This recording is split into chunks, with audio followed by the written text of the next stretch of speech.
જમનાજીના કિનારા ઉપર ધેનુઓના ધણ ચરાવતા ઉભેલા કૃષ્ણ બોલ્યા કે એલા ગોવાળિયાઓ, હાલો મારી હારે. ક્યાં? સૌરઠમાં. કેમ? દ્વારકાનું રાજ અપાવું. રૂપાના કોટ અને સોનાના કાંગરાવાળી દ્વારકા નગરીના રાજાની આશાએ ગોકુળ, મથુરા અને આહીરો અને ભરવાડો ઉચાળા ભરી ગોવાલણોને લઈ ગોધાને માથે ઉચાળા નાખી ધેનુઓના ધણ હાંકતા હાંકતા મહારાજની વાસે વાસે હાલી નીકળ્યા. પણ માર્ગે મરુભૂમિકા આવી. ઉના ઉના રેતીના રણ વીંધવા પડ્યા. કપટબાજ કાનુડાને ગાળો દેવામાં ગોવાળિયાઓએ બાકી ન રાખી. ત્યાં તો હાલારમાં મચ્છુ કાંઠો દેખાયો. માઠે અષાઢીના મેઘ મંડ્યા. નાની નાની ડુંગરીઓ લીલુડા ઓઢણા ઓઢીને ગોપીઓ વૃંદાવનમાં રમવા નીકળી હોય એમ હરિયાળી બની ગઈ. ગોવાળ, ગોવાળણો અને ગૌધનના ભોમકા પાડીને ગાંડાતુર બની નાચી ઉઠ્યા. સૌએ ભેળા થઈને ડાંગો ઉગામી. કરસનજી મહારાજને સંભળાવ્યું કે અહીંથી એક ડગલું નહીં દઈએ. હવે જો કાંઈ બોલ્યા છો ને તો તને ડાંગે ડાંગે પીટશું. અરે મૂર્ખાઓ, હાલો તો ખરા. હજી સૌરઠના હિલોળા તો આગળ આવશે. અહીંથી ડગલું દે, ઈ તારો દીકરો ગાંડું થાવમાં રાજપાટ અપાવું. ઇન્દ્રાસન અપાવતોય નથી જોતું. દોટ મેલીને કૃષ્ણે આહિર અને રબારીની છાતી ઉપર અકેક ધબ્બો લગાવી દીધો અને વરદાન દીધું કે જાઓ નાદાનો, આપણા સંગાતની લેણદેણી પૂરી થઈ ગઈ. પણ જ્યાં સુધી મારો તમને ભરોસો રહેશે ત્યાં સુધી તો જુગે જુગે હું તમારી તેગે અને દેગે હાજર રહીશ. તમારી તરવારને લાજવા નહીં દઉં અને ભોજનનો તૂટો પડવા નહીં દઉં. તરવારમાં શૌર્ય પુરીશ અને ભોજનમાં સે પુરીશ. મચ્છુને કાંઠે એવું વરદાન મળ્યાને આજ 5000 ચોમાસા વીત્યા. સૌરઠમાં આહિરનો એક પણ દીકરો જે ગામમાં જીવતો હશે તે ગામને ભાંગીને કોઈ પણ શત્રુઓનું ધાડું કોરું ધાકોર ગયું નથી. આહિર બચ્ચો તલવાર તો તલવાર અને લાકડી તો લાકડી લઈને દોડ્યો છે. આજે એવા હજારોમાંથી એક આહિરના પરાક્રમ કહીએ. સંવંત 1848માં ભાવનગરના ભોપાળ આતાભાઈની ચિત્તળ ઉપર ચડાઈ ચાલે છે. ગોહિલોનું આખું કુળ ઠાકોરની સખાતે આવી ઊભું છે. હથિયાર બાંધી જાડનારા બીજા વર્ણોએ પણ ગોહિલ નાથનું પડખું લીધું છે.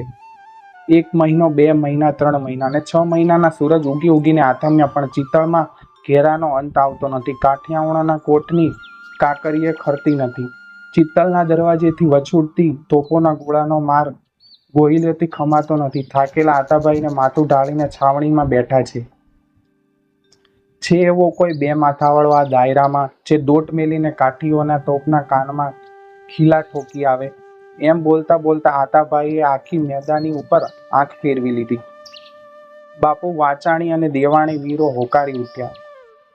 મરવાની બીક નથી પણ તોપોની સામે ચાલીને શું કરીએ? તોપોની પાસે પહોંચીએ જ ખીલા જડાય ને. સાચી વાત છે ભાઈ. નવલખા શૂરવીરોનો હું મફતના ફૂંકાવી નાખવા નથી માંગતો. ઊભા રહો બાપુ. એટલું બોલતો બોલતો દાયરાના આઘા આઘા ખૂણામાંથી એક આદમી ઊભો થયો. હું જે બીડું ઝડપું છું. જો જીવતો પહોંચીશ તો તોપોને ખોડવી નાખું છું અને જો ઊંચેથી જ મર્યો તો તમારા નામ ઉપરથી દોડ્યો. મારે તો બેય વાતે મજો છે. લાવો બીડું બાપુ. તારું નામ? જાદવ ડાંગર. જાતે? આયર. ગામ? લંગાળું. તું જઈશ એકલો? આતાભાઈએ પ્રીતિની નજર ઠેરવી. એકલો? આયર એકલો હોય નહીં બાપુ. એની તેગે ને દેગે ઈશ્વર છે. ભાઈ ઓરો આશીષ આપો. જાદવે જઈને આતાભાઈના ચરણોમાં હાથ દીધા. એની પીઠ ઉપર થાપો મારીને ઠાકોરે રજા આપી દીધી. જા બાપ, તારી ધારણા પૂરી કર. તારા પરિવારની ચિંતા કરીશ માં. જાદવે ઘોડીને રાંગમાં લીધી. હેઠમાં ખીલા અને હથોડી બાંધ્યા. કેળે તરવાર અને ખભેળે ભાલો ફેરવ્યો.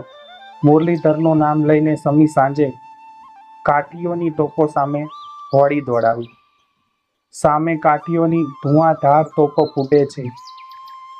ધુમાડા ગોટે ગોટે વળીને ગુંગળાવી રહ્યા છે. આંખો કંઈ ભાળતી નથી. તોય જાદવની ઘોડી તો ઝીકે જ જાય છે.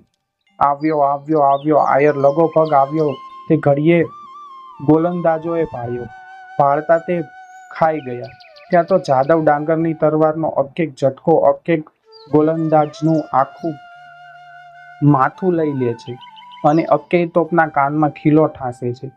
પછી બીજો ઝટકો, બીજું માથું અને ત્રીજી તોપનો ખીલો. એમ ત્રીજી, ચોથી અને પાંચમી તોપોના કાન પૂરીને જાદવે ઘોડી વાળી ગુંગળાતો દાઝતો લોહીમાં નીતરતો આહીર આતાભાઈની પાસે પહોંચ્યો. બાપ દીકરાને તેડે એમ ઠાકરે જાદવને બાથમાં ઉપાડી લીધો. તે પછી આતાભાઈનો હલ્લો થતા કાઠીઓ નાઠા, તગડ ઘોરે રોજ ત્રાઠા, કૂપડો કે જુઓ કાંઠા, નોખા નોખા જાય નાઠા. જાદવ ડાંગરના વંશ વારસો આતાભાઈની બક્ષેલી 300 વીઘા જમીન ખાય છે. આ વાર્તાના લેખક ઝવેરચંદ મેઘાણી છે અને આ માહિતી સૌરાષ્ટ્રની દસ્તારમાંથી લેવામાં આવેલી છે. જો તમે આવી જ અન્ય સત્ય ઘટના, લોકવાર્તા, પ્રેરક સ્ટોરી અને ગુજરાતી લોકપ્રિય સાહિત્ય વાંચવા માંગતા હોય તો આજે જ અમારી ચેનલ આપણું સાહિત્યને સબસ્ક્રાઈબ કરો. બાકી મળીશું નવા વિડીયોમાં અમારી ચેનલમાં. ત્યાં સુધી જય હિન્દ, જય ભારત દોસ્તો.